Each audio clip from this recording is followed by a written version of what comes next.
Good morning, everyone. Welcome to the lecture of Foundation Engineering. I hope कि आप लोगों को रिटेनिंग वॉल का अब तक का समझ में आ गया होगा।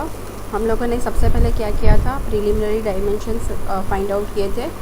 उसके बाद हम लोगों ने उसकी स्टेबिलिटी चेक की और उसके बाद हम लोगों ने डिज़ाइन ऑफ स्टेम किया। सो अब हम लोग आगे करेंगे design of the heel step and उसके बाद करेंगे design of the toe slab. तो हम लोग देखेंगे design of the heel slab. तो design of the heel slab देखने के लिए ये पूरा हम लोग सबसे पहले ये जो पोर्शन है उसको ले लेंगे। मतलब ये पोर्शन पे प्रेशर डायग्राम क्या बन रहा है। सो ये बन रहा है कि P मिनिमम है यहाँ पे 49.25 और ये पॉइंट पे है 134.86। तो सबसे पहले हम उसको उठा लेंगे।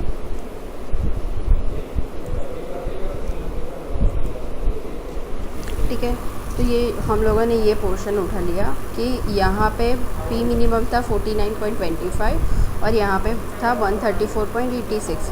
सो ये पूरा क्या पोर्शन है, हील एंड टो दोनों पोर्शन का है। ठीक है, सो हील पोर्शन हमारा कितना है, इतना है 2.35 तक का, और ये हमारा है टो पोर्शन, और ये हमारा है जो स्टेम का नीचे का था शेयर की वाला पोर्शन।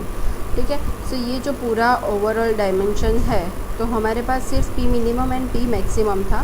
सो अब हम लोग क्या फाइंड आउट करेंगे कि ये 2.35 पे कितना लग रहा है और ये 0.45 पे ये डायमेंशंस कैसे फाइंड आउट किए हैं। ठीक है, सो सबसे पहले हम लोग ये फाइंड आउट करते हैं P 99.54 कैसे आया।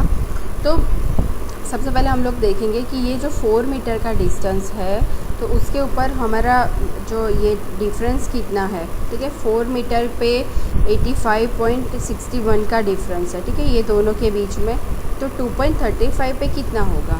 सो ये 2.35 पे कितना होगा, सो कितना होगा वो हमें मिल गया 50.29। सो हमें ये डिफरेंस मिला 50.29।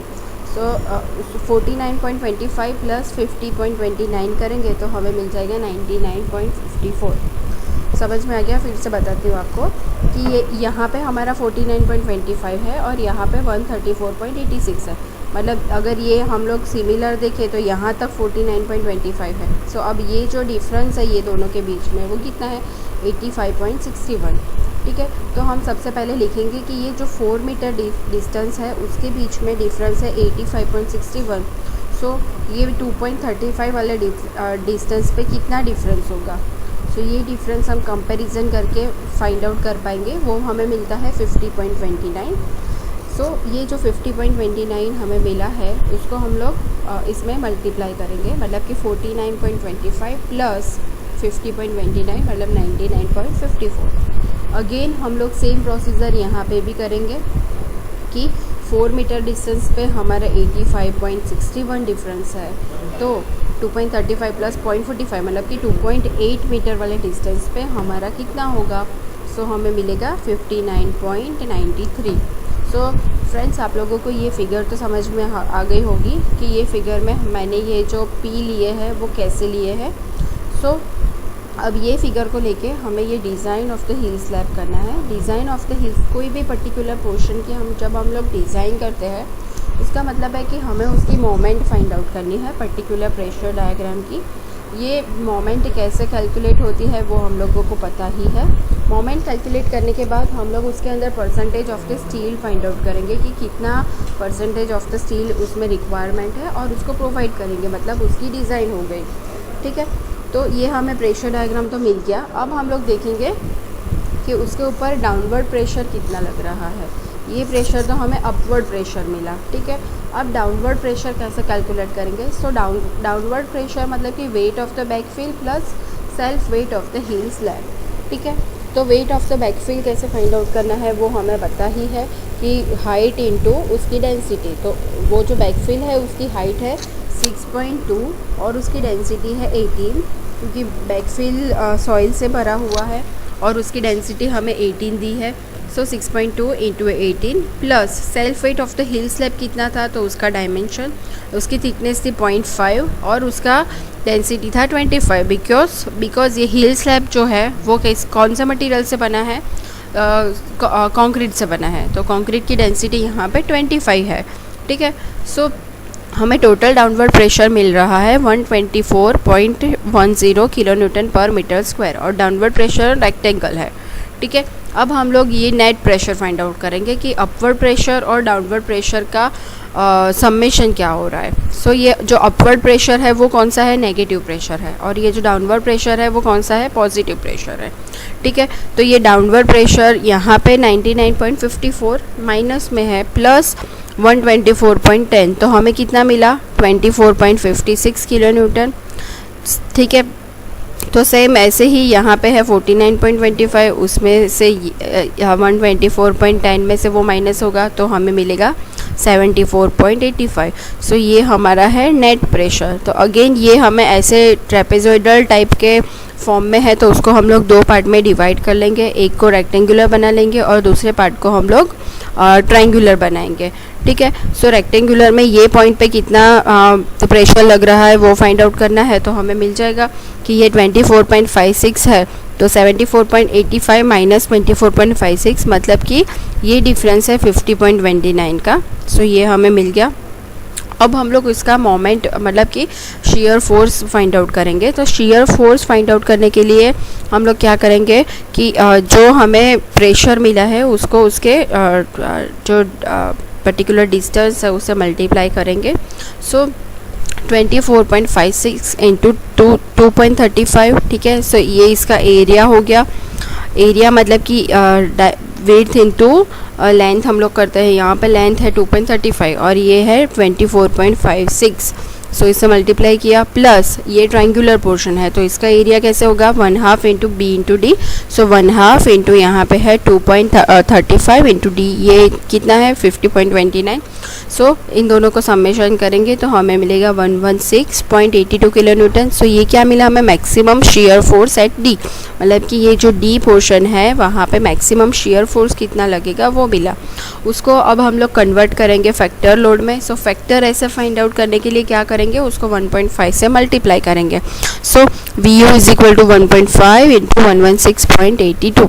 सो ये हमें कितना मिला 175.23 किलो न्यूटन, ठीक है।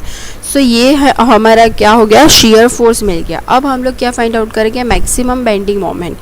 बेंडिंग मोमेंट फाइंड आउट करना हो तो हम लोग क्या करेंगे, पर्टिकुलर पोर्शन पे फोर्स कितना लग रहा है और उसका परपेंडिकुलर डिस्टेंस, ठीक है। सो अब हम लोग फिर से लेंगे ये रेक्टेंगुलर पोर्शन। रेक्टेंगुलर पोर्शन पे हमारा एसएफ कितना था वो हमने यहाँ पे फाइंड आउट किया, फोर्स कितना था।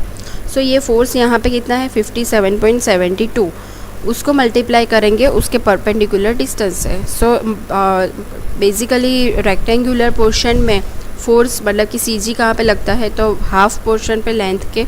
सो यहाँ पे 2.35 है तो 2.35/2, तो यहाँ पे 57.72 इंटू 2.35/2।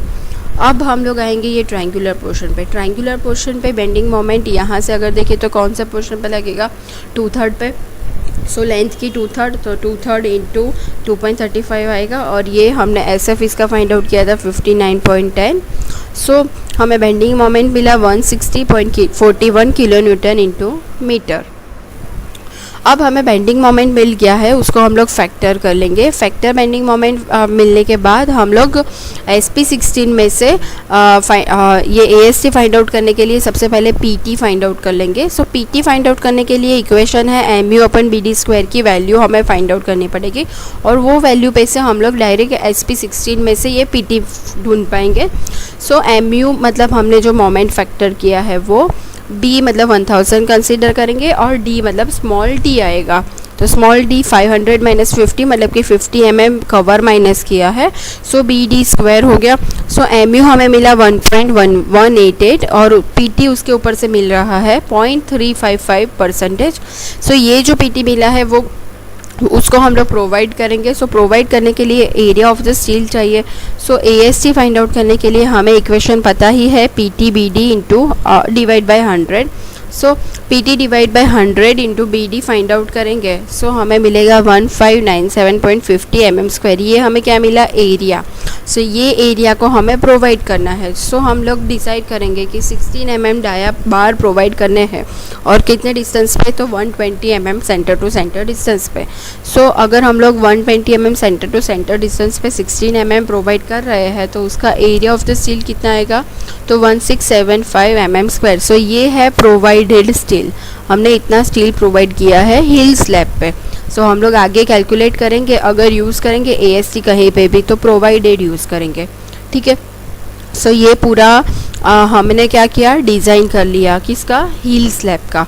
ठीक है. अब हील स्लैब की डिज़ाइन तो कर लिया. अब हम लोग करेंगे उसका कैलकुलेशन, मतलब कि शीयर कैलकुलेशन. सो सबसे पहले चेक फॉर शीयर के लिए हमें पता ही है कि हमें टाउ C की वैल्यू चाहिए और टाउ V की वैल्यू चाहिए. सो टाउ V फाइंड आउट करने के लिए इक्वेशन है VU/BD². VU की वैल्यू हमने आगे फाइंड आउट की थी, वो हमें मिली थी 175.23 इंटू 10⁻², उसके अपॉन BD है तो B हमारा है 1000 और D है 450. सो टाउ V की वैल्यू हमें मिल गई. अब हमें टाउ C की वैल्यू अगर फाइंड आउट करनी है तो IS 456 टेबल नंबर 19 में हम लोग सबसे पहले टाउ C की वैल्यू फाइंड आउट करने के लिए PT यूज़ करेंगे. सो PT हमने जो प्रोवाइड किया है AST उसके ऊपर से PT फाइंड आउट करेंगे. तो PT का इक्वेशन है 100 AST/BD. जो AST का इक्वेशन था उसी में से हमने PT को सब्जेक्ट बनाया है. सो इक्वेशन हो गया PT = 100 AST/BD. AST कौन सा प्रोवाइड करेंगे? जो हम लोगों ने प्रोवाइड किया था स्टील. सो प्रोवाइडेड AST हमारा था 1675 इंटू 100 डिवाइड बाई 1000 इंटू 450. तो हमें PT मिल गया 0.372. अब हमारे पास यहाँ पे टाउ C की वैल्यू 0.25 और 0.112 की है. ठीक है.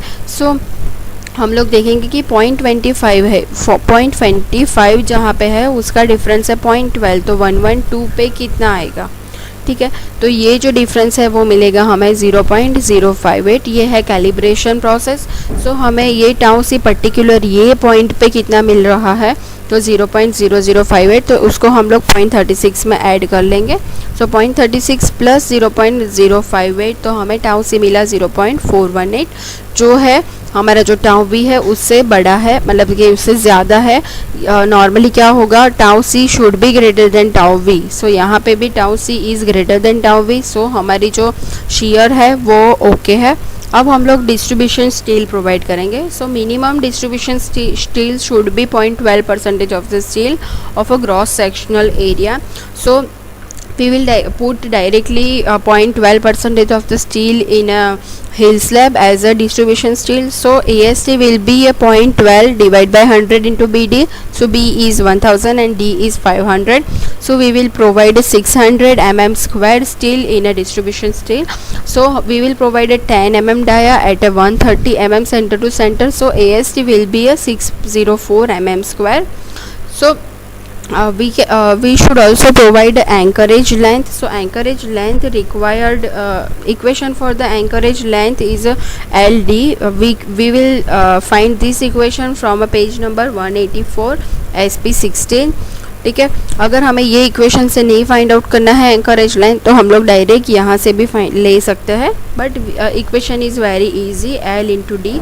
So we will provide length is 47 into dia. So 47 into 16, because we have provided 16 mm dia bars in this steel heel slab. So our LD will be 752 mm. So we will put 800 mm anchorage length. So extend the main steel of the heel for a length of 800 mm from a D to the left side. सो हमारी यहाँ पे heal की जो design है वो यहाँ पे ही complete हो रही है. अब हम लोग नेक्स्ट क्या फाइंड आउट करेंगे? टो स्लैब की ये पर्टिकुलर डिज़ाइन, और उसके बाद हम लोग फिगर भी देखेंगे. वो शेयर की है उसकी भी डिज़ाइन देख लेंगे नेक्स्ट लेक्चर में. उसके बाद हम लोग पर्टिकुलर रेनफोर्समेंट की डिटेलिंग कैसे करेंगे वो भी सीखेंगे. Thank you so much everyone.